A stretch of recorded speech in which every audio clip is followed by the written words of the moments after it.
विश्वानि देव सवितर्दुरितानि परासुव यद्भद्रं तन्न आसुव। मेरा नाम पूनम है। मैं आपके सामने महर्षि दयानंद के बारे में बोलना चाहती हूँ। महर्षि दयानंद का जन्म गुजरात प्रांत के टंकारा ग्राम में 1824 में श्री भक्त करसन जी तिवारी के यहाँ हुआ। इनके बचपन का नाम मूल शंकर था।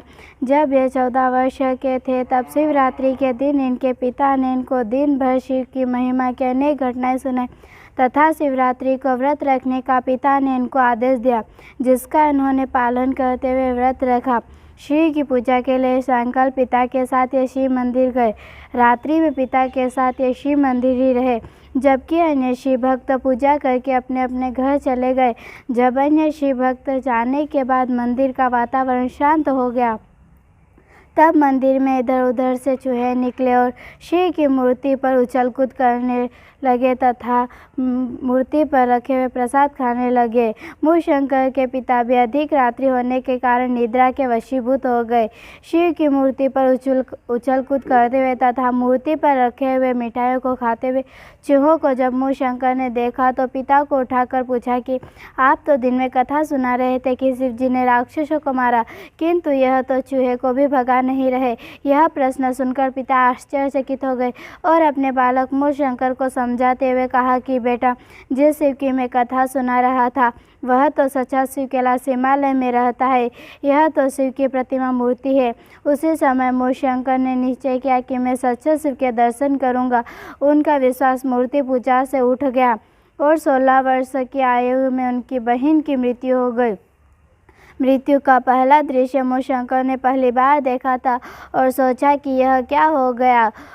जब मूल शंकर की आयु 19 वर्ष की थी तब उनके चाचा की मृत्यु हो गई, जो उनको बहुत प्यार करते थे। उस समय मूल शंकर बहुत रोए, उनकी आंखें सूज गई और वे सोचने लगे कि मृत्यु से बचने का उपाय है। लोगों से पूछने लगे। लोगों ने बताया कि योगाभ्यास करने से बच सकते हैं। सच्चे शिव की खोज तथा मृत्यु से बचने के लिए योगाभ्यास करने के लिए वैभव संपन्न गृह का त्याग उन्होंने लगभग 21-22 वर्ष की अवस्था में कर दिया। स्वामी पूर्णानंद से संन्यास लेकर महर्षि दयानंद सरस्वती के नाम से विख्यात हुए। सन 1860 में मथुरा में दंडी स्वामी विरजानंद जी के पास वैदिक शास्त्रों का ज्ञान प्राप्त करने के लिए गए। गुरु सेवा करते हुए लगभग 3 वर्ष 8 ग्रंथों का अध्ययन किया। गुरु दक्षिणा में अपने गुरु को जीवन समर्पित करने की प्रतिज्ञा करके आजीवन अनेक विघ्न और बाधाओं को सहन करते हुए उन्होंने वैदिक धर्म का प्रचार किया। सन 1867 में हरिद्वार में कुंभ के मेले में पाखंड खंडनी पताका गाड़कर धर्म के नाम प्रचलित पाखंडों का खंडन किया। हरिद्वार में कुंभ के मेले के पश्चात ऋषि दयानंद ने अनुभव किया कि जब तक काशी जाकर मूर्ति पूजा के विषय में पंडितों से शास्त्रार्थ न किया जाए, तब तक पाखंड के खंडन के विषय में मनुष्य का ध्यान नहीं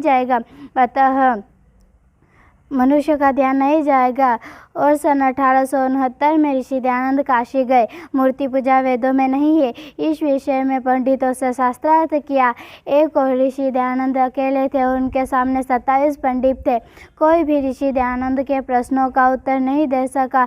पंडित पराजित हो गए। देश विदेश में ऋषि दयानंद के ही शास्त्रार्थ की चर्चा हुई। दुनिया स्वामी जी की विद्वता का लोहा मानने लगी। सन 1872 में ब्रह्म समाज के नेताओं ने ऋषि दयानंद को प्रवचन देने के लिए कलकत्ता बुलाया। श्री केशव चंद्र सेन ने ऋषि दयानंद से वस्त्र धारण करना तथा हिंदी में प्रवचन देने का सुझाव दिया। ऋषि दयानंद ने ये दोनों सुझाव मान लिए और उसके बाद वस्त्र धारण करना तथा हिंदी में प्रवचन देना प्रारंभ किया। सन 1874 में अमर ग्रंथ सत्यार्थ प्रकाश की रचना की और सन 1875 में मुंबई में आर्य समाज की स्थापना की। महाभारत युद्ध के पश्चात वेदों के विषय में अनेक भ्रांतियां उत्पन्न हो गई थी।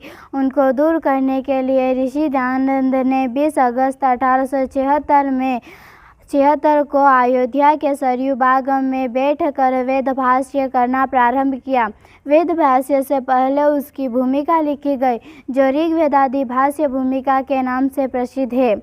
उदयपुर में रहते हुए अपने देहावसान से पहले अपनी उत्तराधिकारिणी परोपकारिणी सभा बनाई, जिसके अध्यक्ष उदयपुर नरेश महाराणा सज्जन सिंह बनाए। अपनी वसीयत में स्पष्ट लिख दिया कि मेरा अंतिम संस्कार विधि में लिखे हुए अंत्येष्टि संस्कार के अनुसार ही हो। और सन 1883 में जोधपुर में स्वार्थी और पाखंडी व्यक्तियों ने उन्हें विष दे दिया, जिससे 30 अक्टूबर 1883 को उनका दुखद देहावसान अजमेर में हो गया। धन्यवाद। आप अंग्रेजी दवाओं से परेशान हैं या फिर रोगों से परेशान होकर संसार से उठ जाना चाहते हैं? उठ जाने से पहले नाड़ी वैद्य क्या क्लब पर आइए और अपने सभी रोगों का आयुर्वेद में सही समाधान पाइए। साथ ही इस वीडियो को ज़्यादा से ज़्यादा लाइक करें, कमेंट करें, शेयर करें और चैनल को सब्सक्राइब करना ना भूलें।